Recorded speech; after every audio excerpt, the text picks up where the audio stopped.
Ποιο λοιπόν ήταν το νέο δεδομένο που έστρεψε το ανατολικό τμήμα της Ρωμαϊκής Αυτοκρατορίας εναντίον του ελληνισμού?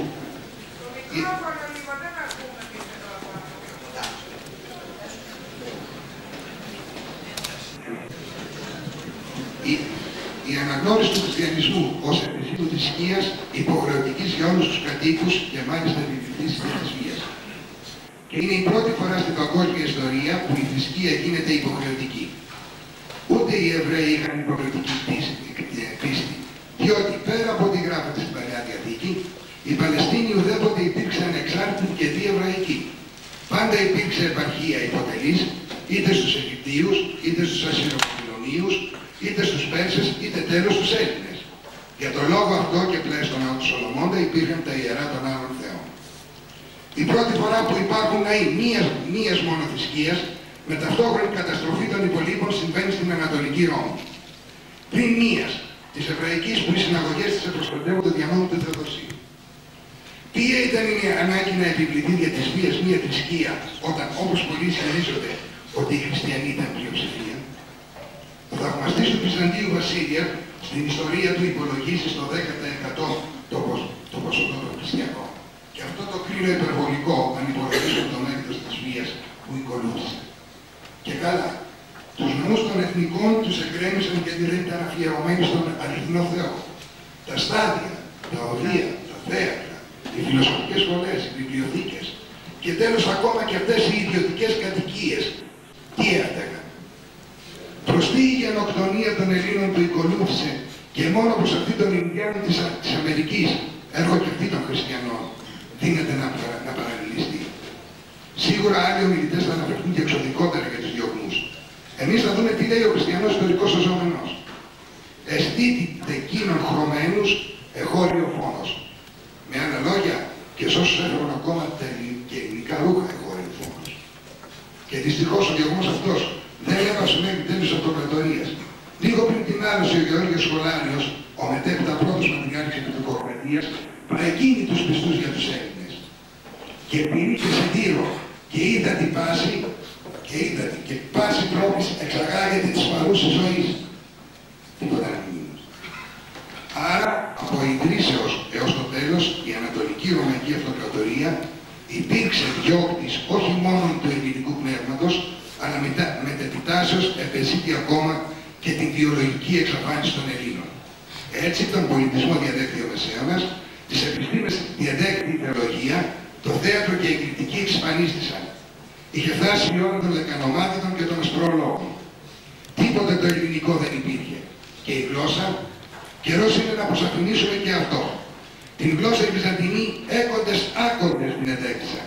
Και παρά τα διατάγματα που επέβαλαν τη λατινική ως επίσημα γλώσσα, έφτασε δε αυτή η αντίφαση δικαιιότητα, η διαδικασία απονομής δικαιοσύνης στα δικαστήρια, να διεξάγεται στην ελληνική με νομοθεσία στην λατινική. Αλλά η ελληνική γλώσσα δεν διατηρείται ως γλώσσα φορέας του πολιτισμού. Αλλά διαφθάρει και οι έννοιες της διαστρέψαν κατά τα χριστιανικά συμφέροντα. Πράγμα που πρώτος εφήμωσε ο Απόστολος Παύλος και παρότρινε ο Γρηγόριος Νήσης να ακολουθεί το παράδειγμά του. Αλλά ως φαίνεται οι παρενέσεις δεν έφτασαν. Και για τούτο εδεσπίστηκε ιδιαίτερος κανόνας στην 7η Οικουμενική Σύνοδο της Νικαίας του 787 που ορίζει τις τα ελληνικά δεξιού συμμαθήματα και μη διαπαίδευση μόνον ταύτα παιδευομένης, αλλά και τες δόξες αυτών τες ματέως επομένης και ως αληθές πιστεύουσι και ούτως αυτές ως το βέβαιον εχούσες εκειμένης, ώστε και εταίρους ποτέ μεν λάθρα, ποτέ δε φανερός ενάγειν αυτές και διδάσκην ανενδιάστον, ανάθεμα. Έτσι διατηρείται η ελληνική γλώσσα στο Βυζάντιο, απεστερημένη του ελληνικού πολιτισμού.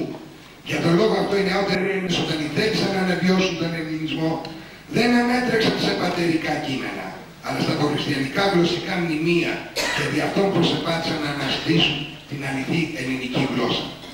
Αλλά μην νομιστεί ότι αυτά μόνο στο παρελθόν συνέβαιναν. Ακόμα και προχθές, Κυριακή της Ορθοδοξίας, ο πιο πάνω κανόνας διαβάστηκε στους ναούς από το δεξί. Πότε?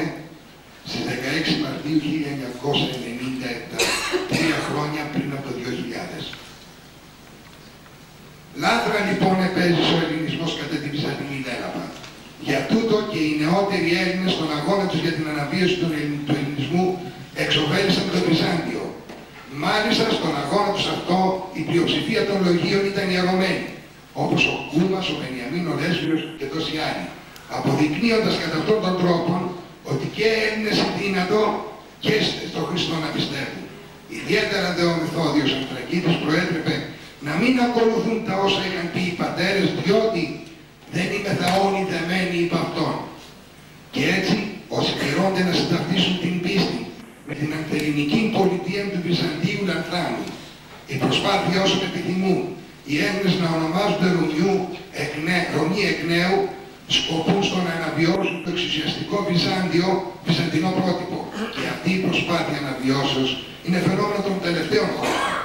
Έχει περάσει μόλις δεκαετία που τα εκκλησιαστικά κείμενα εισήχθηκαν ως αντικείμενα γλωσσικής μελέτης στα σχολεία. Οι κίτρινες σημαίες με το δικέφαλο αυτό δεν έχουν 20 χρόνια, οι παλαιότεροι θα το θυμούνται, δεν έχουν 20 χρόνια που κυβατίζουν έξω από τον αγώνα.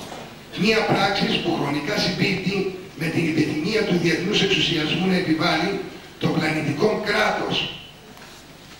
Και για τον λόγο αυτό επιθυμεί και την ανάδειξη ιστορικών παραδειγμάτων πολυεθνικών κρατών, ιδιαίτερα δε των Βυζαντινών που